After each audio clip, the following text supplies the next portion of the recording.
నమస్తే అండి. ఇప్పుడు మనము భీమా అమరజ సంగమ స్థానంలో ఉన్నాము. భీమా అమరజ సంగమ స్థానం అంటే నది, రెండు నదుల కలయిక. భీమా అమర ఎందుకంటారంటే ఇక్కడ దేవతలకు అమృతం పంచేటప్పుడు రెండు చుక్కల అమృతం ఇక్కడ కింద పడిందంట.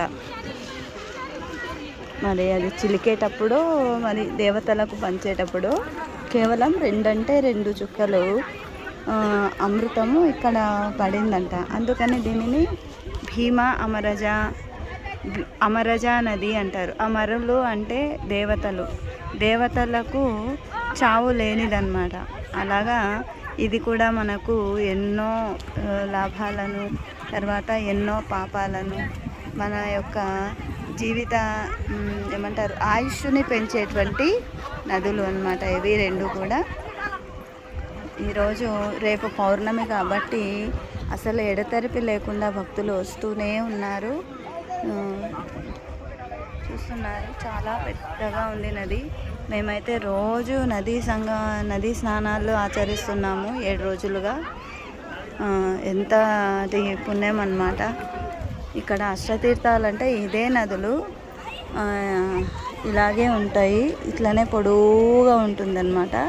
అంటే నృసింహ సరస్వతుల వారు ఎక్కడైతే పాదం మోపారో అక్కడ గంగ పుట్టిందనమాట. అందుకనే అక్కడక్కడ ఆయన ఎక్కడైతే పాదం పెట్టారో అక్కడ నదులు పుట్టాయి. అవి 8 నదులుగా నదులు అంటారు, అష్టతీర్థాలు అంటారు. ఇక్కడికి వచ్చిన ప్రతి భక్తులు కూడా కంపల్సరీ అష్టతీర్థాలు చేస్తారనమాట.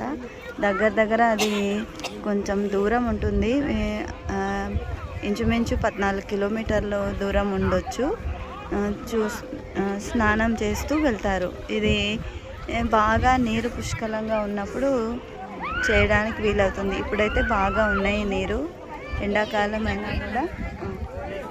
ఎండాకాలమైనా కూడా నీరు బాగా ఉన్నాయి. ఇంకా రేపైతే ఇంకా అసలు రాత్రి ఈరోజు స్టార్ట్ అయింది. ఇంకా రాత్రి పగలు స్నానాలు ఆచరిస్తూనే ఉన్నారు. వైపు ఎక్కడి వరకు చూసినా కూడా జనాలే. ఇట్లా అమ్ముతూ ఉంటారన్నమాట. దీపాలు వదలడానికి చిన్న కొట్టుల్లాగా కట్టుకుని ఉంటారు చీరలతో. అక్కడ వాళ్ళు షాప్స్ లాగా పెట్టుకుని ఉంటారు.